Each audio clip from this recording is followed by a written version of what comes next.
And growing up, were you healthy? Did you have health challenges growing up? Not really. I was born healthy, and I had the normal upbringing, the kind of regular shots, the vaccines, and I regular diet like everybody else. We were like a middle class family, never lacked anything. I started mid when I was turning into a teenager. I drank some water that was a little contaminated. Looking back, there was a lot of critters in there. Hello, folks. It's Patty, and I am going to be discussing Hilde Larsen today and talking a little bit about shadow work. Hilde, Dr. Morse called her Hilde, which she was a beautiful woman. You can see her in the image here. This was her last interview. She passed away earlier recently. I don't know the exact day, but I think I learned about it. I learned about it earlier this week, and it's been a very sad time for many of us in the natural hygiene, natural health, aligning with nature type of lifestyle, because she was such an incredible person and her journey was amazing. She lived according to the tenets of health. She was the epitome of aligning with nature.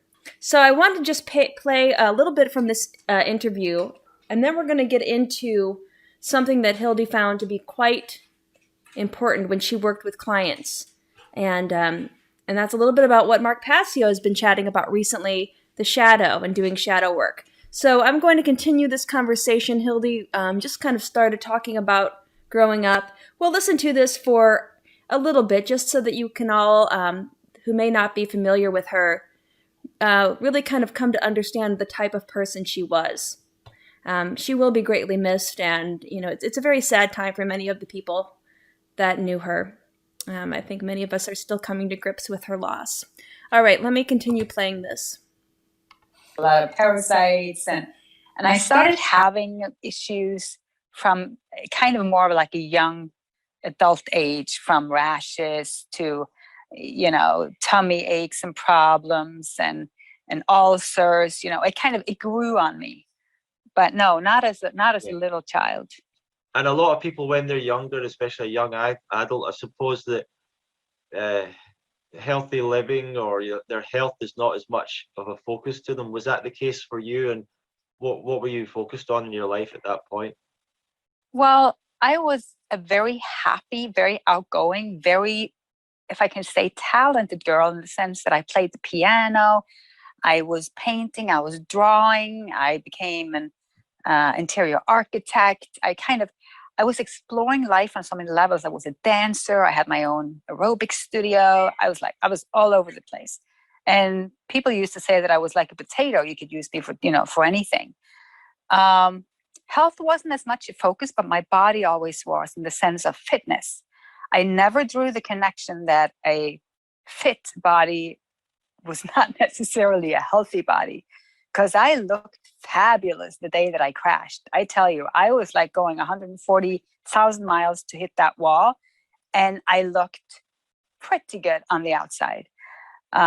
So that's one thing. But the interesting thing looking back, and I think a lot of people will recognize this because I see it with my clients all the time, not without exception, I get people come to me chronically ill, long-standing, similar stuff. We're talking chronic, we're talking labeled autoimmune, we're talking in that category of long-term suffering. Yep. They grew up under one or another kind of emotional abuse, narcissism, was in the house, things you didn't even think about because it's all you knew. It's always all you knew. And that, looking back, I was heavily infected by, if you could put it that way. Oh, really? Yeah. Is that something? And I don't really want to go deep into that. Yeah. Because it affects a lot of people. But yeah, yes, definitely. I took that with me, that which I was taught as a child, I took with me into my adult life, which then, again, it kept me suffering.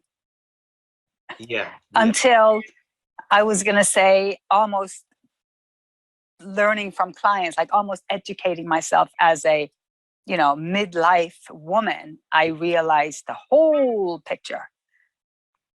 Yeah. Yeah. Do you think that, I mean, is it a combination of the emotional traumas that people go through when they're growing up, and also, do you think that food can be used to sort of continue that abuse, or unhealthy lifestyle habits sort of continue to, I don't know, like, I love that question. I yeah, love that question because yes, it's like yes and yes. To put it this way, I believe diet or food intake will always be the base or the starting point. You can't get around it. It's not like you can say, oh, I'm going to heal my emotions and I'm going to keep on eating crappy shit. Yeah. Now, if you believe that you can do that, then I don't believe that you're aligned consciously with your unconscious, in the sense that you already know what's not good for your body. You already know this. You're just suppressing it because you don't want to face it. I was this heavy smoker for 25 years. It's not like I never knew that it was not good for me. So even if I sat down and told myself it didn't matter, there would still be a part of me that would always know that smoking was not good for me. So it has to be aligned with truth. And for me now, I know I'm very bold, and there's not only one truth in this world, but for me, truth is nature. That is the one tangible that we have. Absolutely. It's nature. It's the Yeah. only truth that's there. It's the only reality that's constant, is nature. And we're part of nature. We become dirt. So I'm pausing there for a second, and we'll come back to this discussion. It's a great interview. I'll put a link after I post this this video. I'll put a link to this full interview in the description below. But as you can see, Hilde, who was quite inspirational, she understood the importance of nature, natural law, natural hygiene, and that's really what healed her. And like I said, yes, she did pass away, and people might be asking, well, how can, and I can see this being a common concern for people thinking that, going on a cleansing diet or a detoxification type of diet might be deficient and might lead to someone becoming ill. But it's just the opposite, really. For Hilde, this is what brought her back to life. It not only brought her back to life, but it allowed her to find the gift that she so beautifully shared with so many people that were suffering. I mean, I've watched interviews of people that were coached by her, and they have then become health coaches and healers themselves. So there has been this ripple effect, starting with Hilde. And Hilde was, inspired by Dr. Morse, who many of you know. He's, my personal mentor. And Dr. Morse recently put a video out. I think it was yesterday or the night before, speaking of Hilde, and he just named that video Hilde Love, because that's exactly what she was. I met her in 2017 when I was working in Florida with Dr. Morse. And, I'm not going to claim that, I was somebody who talked to her all of the time. I wish I knew her more. But she just had this beautiful presence. I mean, when you looked at her, she was just the epitome of health. Vibrant, beautiful, upbeat, centered. She had a very calm demeanor about her, but she also had this energy. And if you were to see, like the videos that she did with Dr. Morse, she had passion, and she was bold, and she was not afraid. And apparently, that is something that they needed on the other side, which is why she had to cross over. But I know she was suffering too. When we are trying to heal ourselves, and depending on where you're starting, where your health is, it's a journey that's going to change your life forever. And again, there's always two paths. Mark Passio talks about this sometimes with when he was talking about the shadow work, and they gave Neo, in his discussion or his review of The Matrix, they gave Neo two choices, the blue pill or the red pill. And it's really not a choice. You either have to do what is right, what is truthful, what aligns with nature, or you can take the easy way out. And the easy way out is not going to help you accomplish what you came here to do. And whoever they might be, they win, right? So, and that's, something that I've been thinking quite a bit about. I'm just going to keep this picture of Hilde up here for a while because I think so many of us miss her. And it's just, this is who she was, smiling and happy and, supporting the beautiful nature of fruit. And we'll talk about this in a second, but, coming back to why we're here on this planet. And this connects to what Mark Passio has been chatting about in his Sunday broadcast, in his Sunday live stream, video stream. He's been talking about the shadow work. This is a photo that Mark Passio had in his presentation. And Hilde was talking about that in that interview, that, when you are going on a detoxification regimen, when you're working, maybe with a coach, perhaps you're just doing your own research, and you want to get to the bottom of what is making you not feel good, not feel optimal. A lot of times, if you don't do this shadow work, it doesn't matter how clean you eat. Eating clean, eating, a diet that is pure, that comes from nature, that comes from the earth. Something that's not inundated with chemicals and toxicity and death, animal products. Something that doesn't have that karma connected to it. Eating a clean diet will help you do the shadow work. And this is what Hilde was talking about. And we'll come back to that interview in just a second. But, if you're going to really heal, you have to heal on all levels, and you have to face some of the karma you came into this planet with, that you were incarnated with.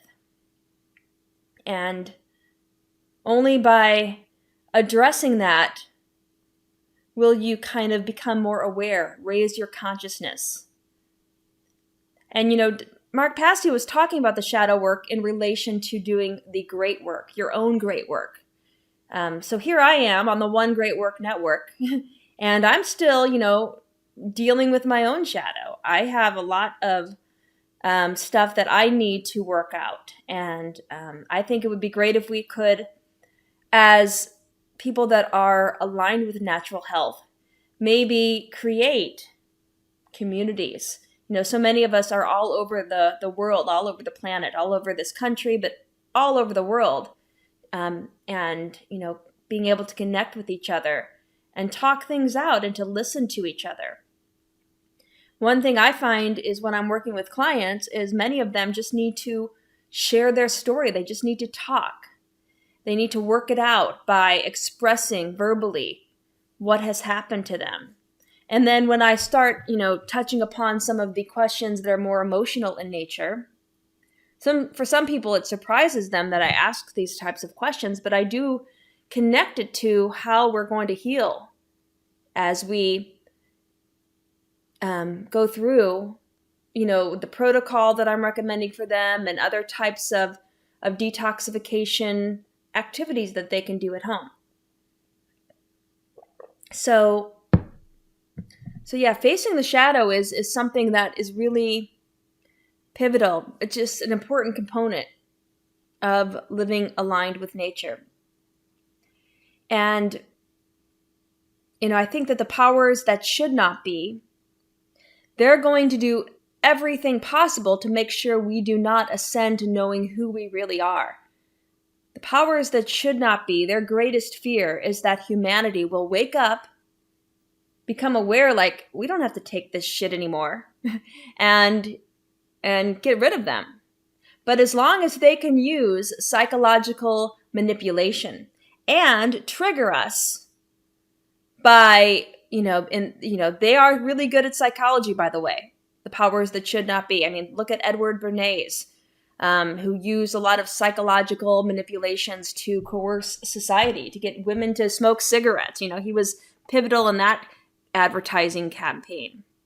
And these assholes, the powers that should not be, they like to open up wounds. They like to keep the wound fresh, and they throw salt in the wound. I mean, that's why they think that people that, like the truckers in Canada, they were calling them racist. The people in government were calling them racist. I don't know what racism has to do with wanting to be able to drive your truck and not being injected with the poison. They have no common sense about how they, use these name calls. But so many people are afraid of being called a racist. So many people want to be seen as somebody that would never, denounce somebody because of the color of their skin or what part of the world they're from. And I think as humans, we all know that. We're not like that. I would say the majority of the humans on this planet aren't going to look at another human being and think that they're any less for their skin color, for what part of the world they came from, anything like that. Yet, the powers that should not be, they know if they can attach that fear that you don't want to be called something like a racist to an action that they don't want you to do. Many people won't do that action. Many people won't stand up. Like the people in Canada, they're trying to get more people not to stand up. The people in Canada, though, are not falling for they're not falling for that trick. And it's just a trick. It's a psychological manipulation, right? So doing the shadow work helps you understand why. Well, maybe I should put it this way. By doing the shadow work, by facing who you really are, I mean, what truly gets under your skin, right? What really, I mean, there's a lot of different prompts you can use to help you, maybe write out or talk out the type of work that is associated with shadow work. Like what are the things that annoy you in another person? What annoys you? And usually by pointing those out, it's something in yourself, right? So it's just, that's just one aspect of it. There's a lot of other work that can be done as part of dealing with your shadow. But I will say, as Hilde's talking about in her interview, when you're eating a diet that is clean, it does help you cut right to the chase of what you want to know. I mean, the chemicals in our food, or even the toxicity in media, television, media, or anything, the people around you, they can interfere with your ability to see clearly. But food's a big one. And if you're eating a diet that is toxic, that is congesting, that is mucus forming, that creates mucus in your body, like white flour is one of the worst. It becomes a paste in your body. So, bread products, pastas. That's what flour is used for. If you want to put up wallpaper, mix flour with water and just put some wallpaper up. But you don't want that caked on the inside of your intestinal tract. It's going to cause toxicity. It's going to trap things that will irritate the lining of your intestinal tract. And then those irritants lead to inflammation, and chronic inflammation can lead to ulceration or even cancer. I mean, disease is not, rocket science. There are true causes to dis-ease. And a lot of times it's poor diet and it's just toxic thoughts, toxic surroundings. But the toxicity that you take in as part of your food, that's a big one. And by cleaning that out, by removing that intestinal plaque, it helps you connect more easily. It really does. And the fruit is very high vibrating food. Fruit, it's just pure energy, so that your body knows exactly what to do with it. You don't want food that's hard to digest, that your body looks at like, what do I do with this? It's like if you're working at a job and they throw, and you speak English and they give you the instructions for the job that are in a totally different language. Like, what the hell do I do with this? That's what our body thinks when we throw in processed foods, junk foods. And then the animal foods, like I said, that comes with karma. I always talk about how much I hate Facebook, and yet sometimes I get pissed off enough when somebody, because it's very rare that I'm on Facebook. I really try to stay away from it as much as possible, but if I open it up and I see somebody post something, and past couple of days I've seen like these carnivore themed posts comparing like why raw meat, or not, they didn't even say raw meat. Raw meat would be better, but meat is better than like the fake meat that a lot of vegans eat. And they're just trying to, irritate or make vegans look bad or get angry. And I agree. Those fake meats are crap. Don't eat those. That's junk food. Especially like the genetically modified meats, like Beyond Meat. They use a genetically modified plant protein to give their fake meat kind of that juiciness of real meat. The best thing to do, so I made a comment there, like both of your options, because this person's post was trying to say, oh, the meat is so much better than this fake meat crap. And he was listing a bunch of ingredients that are in the fake meat. And I just simply said, well, I say you shouldn't eat either. And people, the comments below that were just like, what? They were like, well, I guess we don't need anything. I'm like, are you really that retarded? There's fruits, there's vegetables, there's foods in their natural state. No death involved, no animals have to suffer. Just, be simple with your diet. And use your time that you'll free up by simplifying the digestive experience. You don't need as many digestive enzymes to break down raw fruits and vegetables, because a lot of those foods come with their own enzymes. They're high enzyme foods. That's nice. That's why it's good to sprout your seeds, because you're releasing a lot of those digestive enzymes to help you digest the foods you're eating. So anyway, why did I bring that up? I guess, I was a little triggered by that, but I only posted it because it's not like I'm trying to be a smartass. I'm just letting people know that we're hip to the scam, man. Yeah, if you're a vegan, if you're somebody that calls yourself a vegan, it is good to know the fake meats are crap. They're not helping you. They're not part of this way to health. It's not natural. Fake meat is not natural. Fake cheese is not natural. Just leave the animal products, the real ones and the fake ones, leave them to the side. And focus on food that you can pick from a tree or grow from the earth.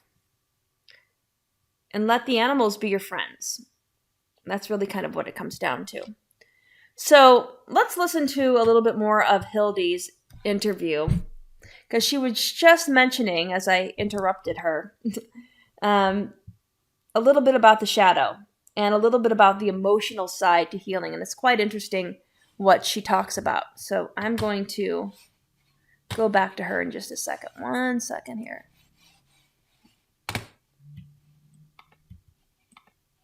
In that sense, what I've seen is if you put in food that is nourishing to the body, food that has a high energetic status, food that vibrates higher in angstrom than the human body, then you are automatically cleansing, you are raising your level of consciousness, clearing your pineal gland. And that is the process that will then again lead you to healing your emotional issues. And that's why I see people who struggle, you can still lead them through the diet change and lifestyle change, and they will automatically be faced with all their shit without having anywhere to escape, because they're no longer eating to numb the emotions, to not look at it, to keep the addiction going. And this is why you see people react so differently to changing the diet, because changing a diet is so easy. A little child of 3 years old can do it. It's like, eat these fruits. Okay, that's how difficult it is. You just pick it up and you eat it. But when you start screaming and kicking and you can't, and your life goes haywire because it's showing you your addictions. It's showing you. So that's one part of it. The other side, what was I going to tell you about the other type of that? But yeah, the connection is so deep that I've had a client. Oh, this is what I was going to say. There was this person I'm just going to say that I know, that had been eating fruits for 1 year, only fruits. Uh-huh. And he did not get where he wanted to go with his health. Yep. He was frustrated. He was angry. And he was a little hectic with me because he demanded to see change. Yep. I knew that this same person had no interest in forgiveness work, in letting go of certain thought forms or ways of looking at the world. He was so rigid. And this is when I can also see that you can't just sit there and eat the fruits and demand that change. The fruit is connecting you to the divine, to nature. And the rest it's a spiritual awakening. I usually say that eating fruit is not a diet. It's a spiritual experience. Wow. Do you think that people will struggle with making that lifestyle change if they don't do that other work that you're talking about, forgiveness and, looking into the other stuff? Do you think that people will you need to do both? Well, the thing is this, I think that it can be overwhelming to even think about everything you need to do to heal. If somebody tells you need to change your diet, you need to emotional work, you need to do spiritual work, you need to do yoga, you need to meditate, you need to do all this. It's like, where do I even start? If you start with a diet only, you really don't have to do any other work unless you are unwilling to do what comes up for you, what shows itself for you. And then you need to work on self-sabotage. That's the biggest I see. It's self-sabotage. If you can stop sabotaging yourself, then you're good to go. But there are so many different aspects of that. It could be, the core where, people fall off the wagon all the time because they sabotage themselves because they don't think they deserve to be healthy. That's like the general, so untangible, so hard to know what to do with. But if you work with people and go in, see, we're so different. That's why it's hard to teach as in general. But there are different categories. For example, you could be the one that are a member of the rheumatic or pain organization. Yeah. And I remember being in hospital, and one person came into the dining room, and she was so upset because the doctor undiagnosed her. Oh, wow. Yeah, because she was going to lose her disability. Oh. And she was the one of the head members of her club for like-minded people that had the same diagnosis. Wow. That's one type. I mean, how do you see? We associate ourselves with this. And it could be that when you were a child, you were told that, who do you think you are? You're always better than, and then you start numbing yourself, or you start playing second fiddle, or it could be that you think, of course, you're not worthy enough, or, that, it could be 100,000 reasons why you sabotage yourselves. But all right, I'm back. So that's important to kind of touch upon when we're talking about the shadow again, and that's self-sabotage. So, one thing she was mentioning is that when you do go on a detoxification protocol, so like when I work with clients, I write them up usually a 3-month protocol. 3 months is usually not going to do it for most people as far as healing is concerned. Because true healing, it's a lifelong journey.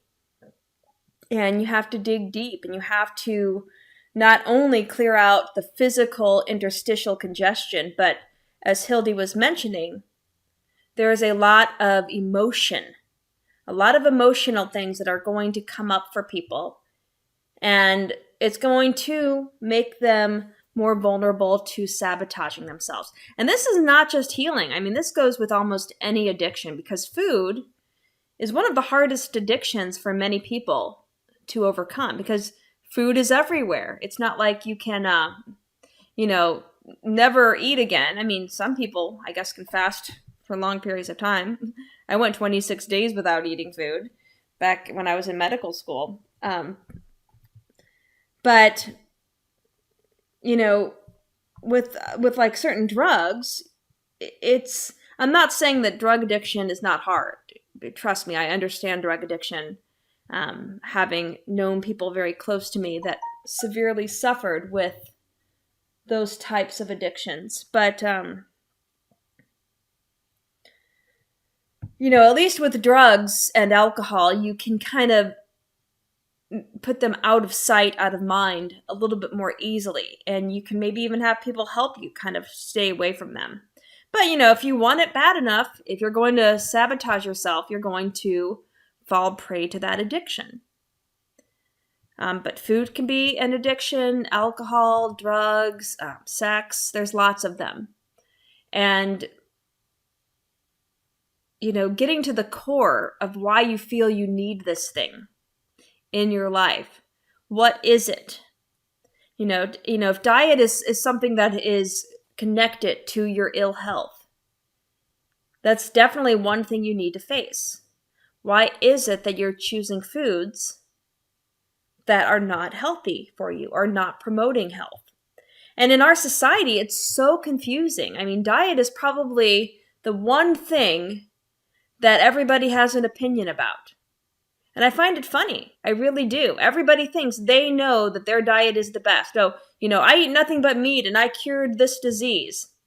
Well, a lot of times people that go on these carnivore diets, because they're omitting certain toxic foods, they are going to feel a little bit better about certain things. And they might heal some inflammation. It's true.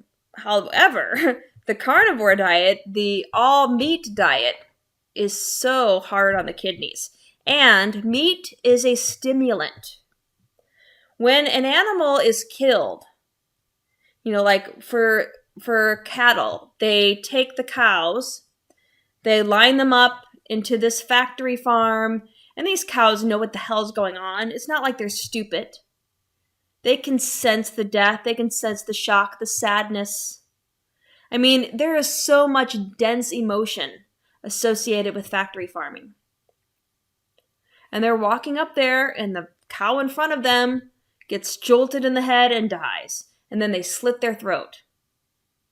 And I'm sure they're taking in that visual, the cow that's behind, and think of the fear that is building up inside of that animal. So much adrenaline is coursing through their blood vessels. And a lot of that gets stuck in their meat tissue, their muscle tissue. And when you, as somebody that eats meat, bites into that steak, you think it energizes you. It does no such thing as just a stimulant, like methamphetamines and cocaine and caffeine. We're addicted to stimulation in our society. I mean, hell, I teach at a college, and it's just hard for students, to pay attention to me for more than 5 minutes. They need to be constantly stimulated. They don't want to really take in information and do the deep work, the deep study to come to know truth. And it could be truth of anything, whatever you are passionate about. I kind of assume the students that come to learn with me at the colleges I teach at the main college I teach at, I assume that they're there because they're passionate about it.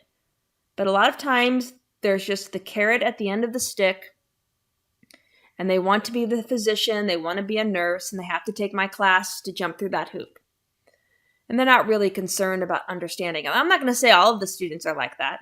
And that's not true at all. I've got some really great students, even at the pro-allopathic college I teach at. And I have students that after class, they want to know more. And they were asking me questions, and they're connecting it to things in their own body or things in their families. And that's what I like to see, that unfolding, that beautiful awareness of taking the knowledge that you are learning about and applying it and going deeper. And then, of course, teaching with Dr. Morse, I would say 100% of those students, or at least 99% of them, are passionate. They want to learn. They're there. They're asking great questions. We have wonderful Q&A sessions, and hopefully those classes will get up and running again. I've been really busy lately with my full-time job. This semester has been really hard on me because I'm teaching several new classes, and it's taking up a lot of my time. But I don't want to digress too much. So yeah, doing the great work involves facing your shadow. And healing is part of the great work for many of us. When you become aware that your health is not optimal and you really want to fix it, coming back to, this idea that everybody has an opinion about diet. It's pretty basic, and when I edit this video, maybe I'll put this image in there. Dr. Morse has shared this video of, the different types of species on this planet. And just, there's images of their teeth.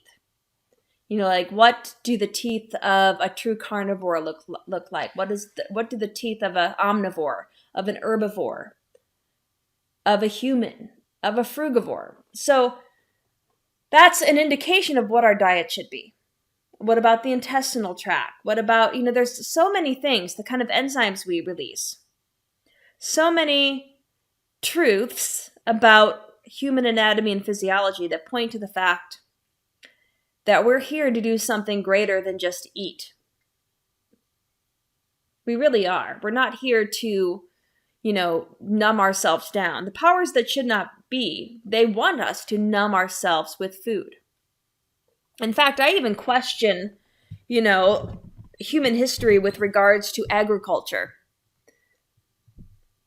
When you look at evolution, human evolution, and, like these societies that formed around farming practices, I think, there might have been some evil forces that kind of created this wheat industry and, creating grain crops. I mean, some grains are okay, but, they're not optimal. I mean, if we truly lived on a benevolent planet, and I guess, maybe the reason why our planet is not benevolent is because we have to face our shadows and, rise from this karma that is attached to us. Maybe this whole Earth experience is part of a huge lesson that we need to get through. But, I kind of think if we truly lived on a planet that wanted to optimize human consciousness, we wouldn't have been led down the path of agriculture as it is today. I mean, look at the agriculture, the modern agriculture. I mean, they spray so many chemicals, pesticides, herbicides, and then, now you have evil companies like Monsanto creating these genetically modified crops that, can withstand a lot of these toxic substances that they're spraying, like glyphosate and other things that are wreaking havoc on our intestinal tract and our microbiome. I mean, it's just sickening what they've done. And these are the foods that humans predominantly eat. Well, if we had a benevolent power or a benevolent overseer of human evolution, someone that brought to man, hey, here's a way how to feed your people. They would teach us how to grow fruit trees, and we would have orchards instead of all of these thousands and thousands of miles of farmland. We wouldn't have factory farms anymore. We wouldn't have all of these fields of wheat and corn. It would be fruit trees. Fruit. And the fruit trees would vary depending on, the zone you lived in. So like down south where Dr. Morse is, it would be oranges. And then move up like to the Midwest, you're looking at fig trees and apple trees. And then, further north, so it changes. But fruit is such a healing food. And it's a generous food. I mean, the tree drops its food. Nothing has to die. There might be some seeds in the fruit, which end up in the earth again, and a new fruit tree is formed. So it's all about abundance, and it's such a pure food. And there's nothing interfering with its ability to be digested in our body. It's so simple. The phytonutrients, the vitamins, the minerals, it's all perfect. Fruit is the perfect food. And when it becomes absorbed into our blood, it fuels us most perfectly.